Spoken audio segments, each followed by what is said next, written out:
Students, this is chapter 4 of science class 7। Heat मतलब होता है उष्मा। अब देखिए इस चैप्टर में हम लोग क्या क्या पढ़ने वाले हैं। तो देखिए फर्स्ट है लर्निंग चेकलिस्ट में meaning of heat and temperature. यहाँ पे हम लोग जानेंगे कि हीट क्या होता है और टेम्परेचर क्या होता है।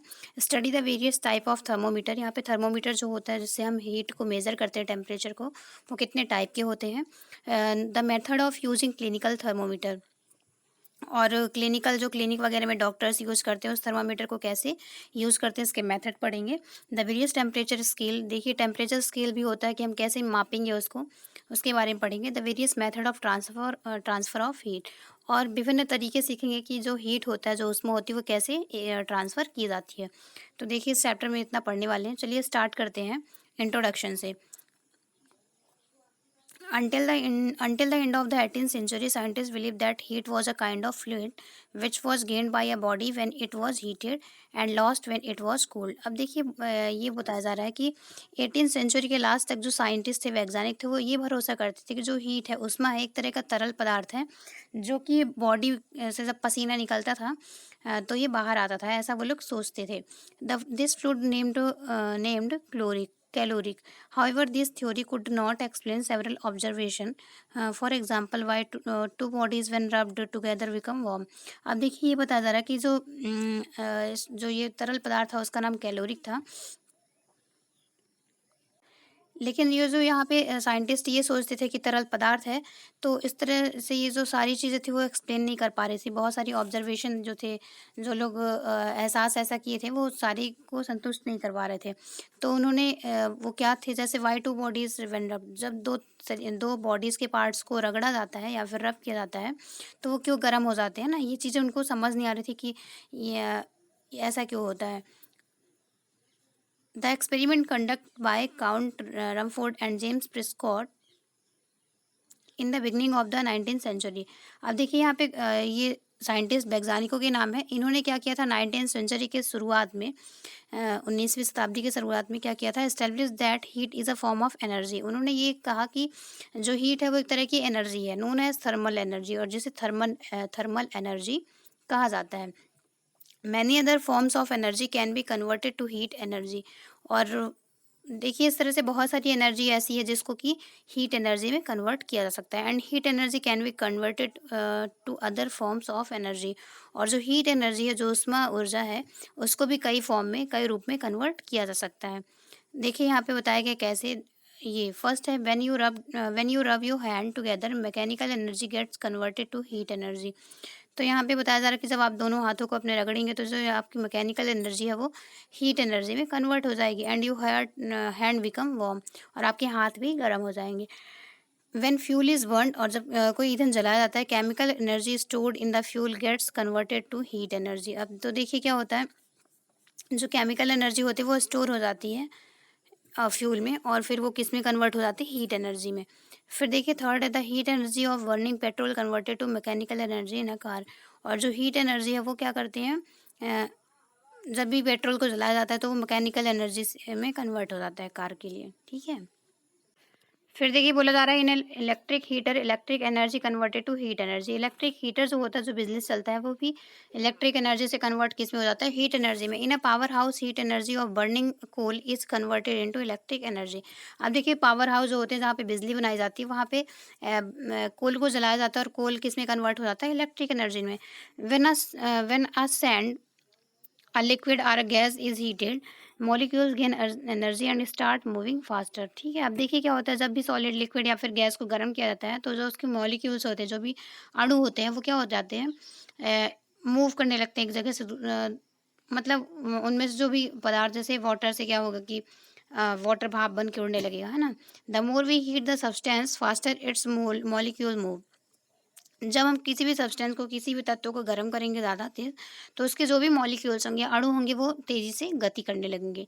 Heat energy therefore is the energy of movement molecules. तो देखिए जब भी हम किसी चीज़ को गर्म करते हैं तो उसमें से जो भी अणु होते हैं, यदि वो मूव करने लगते हैं, मूव करने का मतलब यहाँ पे गतिमान से है, तो इस तरह से इस एनर्जी को क्या बोला जाएगा, हीट एनर्जी बोला जाएगा। फिर देखिए बताया गया टेम्परेचर है ना, टेम्परेचर क्या होता है।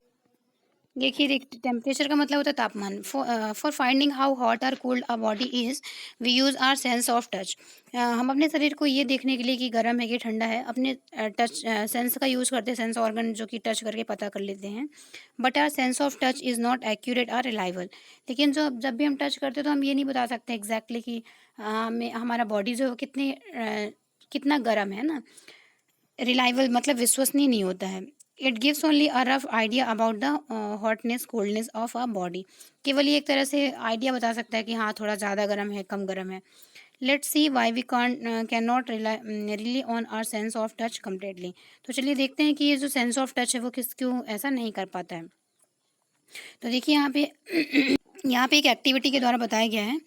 ये देखिए टच करके यहाँ पे ये पता कर लेंगे कि कौन सा चीज़ गर्म है ज़्यादा। फिर देखिए नेक्स्ट टॉपिक है आपका थर्मोमीटर। थर्मोमीटर क्या होता है? The instrument use to measure the temperature of a body is known as thermometer. ऐसा इंस्ट्रूमेंट जो बॉडी के टेम्परेचर को मेजर करने के लिए यूज़ किया जाता है उसे ही थर्मोमीटर कहते हैं। अब देखिए इनके टाइप कितने होते हैं यहाँ पे बताया गया है। तो टाइप कितने होते हैं? देखिए फर्स्ट बताया गया है लेबोरेटरी थर्मोमीटर। लेबोरेटरी थर्मोमीटर क्या होता है? जो कि लैब वगैरह में साइंटिस्ट लोग यूज़ करते हैं ना, साइंस लैब में यूज़ होता है। और दूसरा होता है क्लिनिकल थर्मोमीटर जो कि डॉक्टर्स यूज़ करते हैं। फिर देखिए यहाँ पे नेक्स्ट टॉपिक बताया गया है कि using a clinical thermometer, clinical जो डॉक्टर लोग यूज़ करते हैं उसको कैसे यूज़ करना चाहिए, है ना। फिर बताया गया कि precaution to be observe while using a clinical thermometer. और जब भी हम क्लिनिकल थर्मोमीटर यूज़ करें तो उस समय हमें कौन कौन सी सावधानियाँ रखनी चाहिए ये बताया गया है यहाँ पे। नेक्स्ट टॉपिक है आपका reason for using mercury as a thermometric liquid. फिर देखिए कि थर्मोमेट्रिक जो मतलब जो थर्मोमीटर होता है उसमें मरकरी क्यों लिक्विड फॉर्म में यूज़ किया जाता है, उसके क्या कारण है, ये है आपका नेक्स्ट टॉपिक। फिर देखिए यहाँ पर टेम्परेचर स्केल बताया गया है कि टेम्परेचर कितने तरीके से नाप सकते हैं हम। तो देखिए फर्स्ट है सेल्सियस स्केल, है ना, सेल्सियस आपने सुना ही होगा। दूसरा क्या हो सकता है? फ़ारेनहाइट, यहाँ पे बताया गया फ़ारेनहाइट स्केल भी होता है। और तीसरा होता है केल्विन स्केल। फिर देखिए नेक्स्ट टॉपिक है आपका general effect of heat energy. जो मतलब जो हमारी हीट एनर्जी होती है, जो उसमें ऊर्जा होती है, उसका क्या इफेक्ट होता है उसके बारे में आप पढ़ेंगे। फिर देखिए आपका टॉपिक था ट्रांसफर ऑफ हीट, है ना, हीट कितने तरीकों से ट्रांसफर होता है। तो फर्स्ट यहाँ पे कंडक्शन है। ये बताएगा कि there are 3 method of transfer of heat. Conduction है, कन्वेक्शन है एंड रेडिएशन है। तो देखिए कंडक्शन क्या होता है ये बता देते हैं। In solid heat travels only by the process of conduction. जब कोई सॉलिड मतलब कोई मजबूत पदार्थ होगा, उसमें जो हीट है मतलब ऊष्मा जो है वो केवल कंडक्शन के द्वारा ही ट्रांसफ़र की जा सकती है। The process of heat energy in solid without the actual movement of particles from their position is called conduction. ठीक है, जब भी किसी सॉलिड पार्ट को बिना मूव कराए, बिना मूवमेंट के उसमें ऊर्जा को क्या किया जाता है, ट्रांसफ़र किया जाता है, उस प्रोसेस को क्या बोला जाता है? कंडक्शन बोला जाता है। फिर देखिए कन्वेक्शन क्या होता है। फिर बताया गया कि good and bad conductor of heat. Good conductor heat की कौन कौन से हो सकते हैं और बैड कंडक्टर क्या हो सकते हैं। तो बताया गया कि जो ये हैं आयरन, ये copper, iron, silver and aluminium are good conductor of heat. Glass, stone, marble etcetera good conductor of heat are not good conductor, ये गुड कंडक्टर नहीं होते हैं। फिर देखिए नेक्स्ट थिंग बताई गई है। तो देखिए कन्वेक्शन प्रोसेस बताई गई है आपको। फिर यहाँ पे रेडिएशन प्रोसेस भी बताई गई है कि रेडिएशन कैसे होता है। फिर आपको बताया गया कि absorption of radiant heat by a body, some application of radiation. फिर बताया कि blue woollen clothes keep us warm in winter. जो गर्म कपड़े होते हैं वो हमें कैसे गर्मी में ठंड में गर्म रखते हैं। फिर थर्मोस फ्लैक्स क्या होते हैं इसके बारे में आप पढ़ेंगे। तो इस तरह से आपका चैप्टर को डिटेल से हम एक्सरसाइज के माध्यम से समझेंगे। इस वीडियो में इतना ही। Thank you, have a good day.